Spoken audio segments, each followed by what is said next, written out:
যে সহজ সমীকরণে সেমিফাইনালে খেলবে পাকিস্তান। নিউজিল্যান্ডের জয়, লঙ্কানদের হারে কপাল খুলল পাকিস্তানের। ঘরের মাঠে লঙ্কানদের কাঁদিয়ে বিদায় করে কেমন জয় তুলে নিল নিউজিল্যান্ড। অন্য প্রান্তে কপাল খুলল পাকিস্তানের।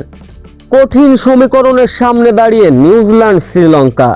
জায়গায় একটি সেমিফাইনালে যাবার জন্য প্রতিনিধিত্ব করবে তিনটি দল। এমন সমীকরণে ঘরের মাঠে মুখোমুখি শ্রীলঙ্কা নিউজিল্যান্ড। শুরুতে অবশ্য বোলিং করতে নেমেছিল লঙ্কানরা। দুর্দান্ত বোলিং করলেন, কিন্তু শেষ পর্যন্ত এটা কি এমন ঘটেছিল? ৮৬ রানে যখন ৬ উইকেট হারিয়েছিল নিউজিল্যান্ড, সেইখান থেকে মিচেল স্যাটনার ব্যাট হাতে তাণ্ডব চালালেন। লঙ্কান বোলারদের শাসিয়েছিলেন। লঙ্কান বোলারদের শেষের দিকে এলো পাথারি বোলিং, যার ফলে নির্ধারিত ২০ ওভার আর ৭ উইকেট হারিয়ে লঙ্কানদের ১৬৯ রানে লক্ষ্যমাত্রা ছুঁড়ে দিয়েছিল কিউরা। এই লক্ষ্য তাড়া করতে নেমে উল্টো যেন মুদ্রার ওপিট দেখল লঙ্কান ব্যাটাররা। পাওয়ার প্লে সুবিধা নিতে পারলেন না, উল্টো ব্যাটিং বিপর্যয়ে পড়ল লঙ্কান ব্যাটাররা। অর্থাৎ ৪৬ রানে ১০ ওভার ৩ বলে ৫ উইকেট হারিয়েছিল শ্রীলঙ্কা। ৬ উইকেট হারানো লঙ্কান শিবিরটা যখন ঢুকছিলেন, কামিন্ডো মেন্ডিস একাই লড়াই করছিলেন।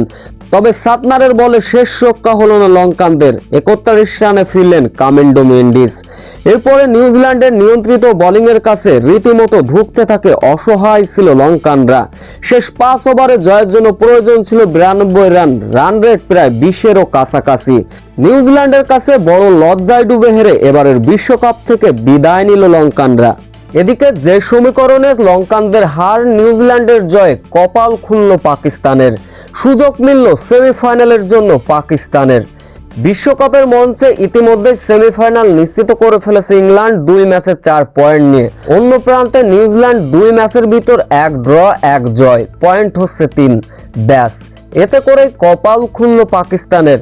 পাকিস্তান ২ ম্যাচের ভিতর ১ ড্রয় ১ পয়েন্ট। অন্য প্রান্তে লঙ্কানদের ২ ম্যাচের ভিতর কোনো জয় নেই। পরবর্তী যদি লঙ্কানরা একটি ম্যাচ জেতে, তবুও তাদের সেমিফাইনাল খেলা নিশ্চিত হবে না, উল্টো বিদায়। কিন্তু নিউজিল্যান্ড এবং পাকিস্তানের মধ্যে চলবে হাড্ডাহাড্ডি লড়াই। পরবর্তী ম্যাচ অর্থাৎ শেষ ম্যাচ যদি নিউজিল্যান্ড জেতে, তাহলে তাদের পয়েন্ট হচ্ছে ৫। কিন্তু পাকিস্তানের শেষ ম্যাচ অবশ্যই জিততে হবে, তাহলে তাদের পয়েন্ট হবে ৩। কিন্তু শেষ ম্যাচ নিউজিল্যান্ডের অবশ্যই হারতে হবে, তাহলেই কিনা সুযোগ মিলবে পাকিস্তানের রান রেটের হিসাব নিকাশে। কেননা পাকিস্তান যদি শেষ ম্যাচ জেতে, নিউজিল্যান্ড যদি শেষ ম্যাচ হারে, তাদের পয়েন্ট সমান ৩ করে হবে। সেক্ষেত্রে রান রেটের হিসাব নিকাশ মেলাতে হবে পাকিস্তান নিউজিল্যান্ডের।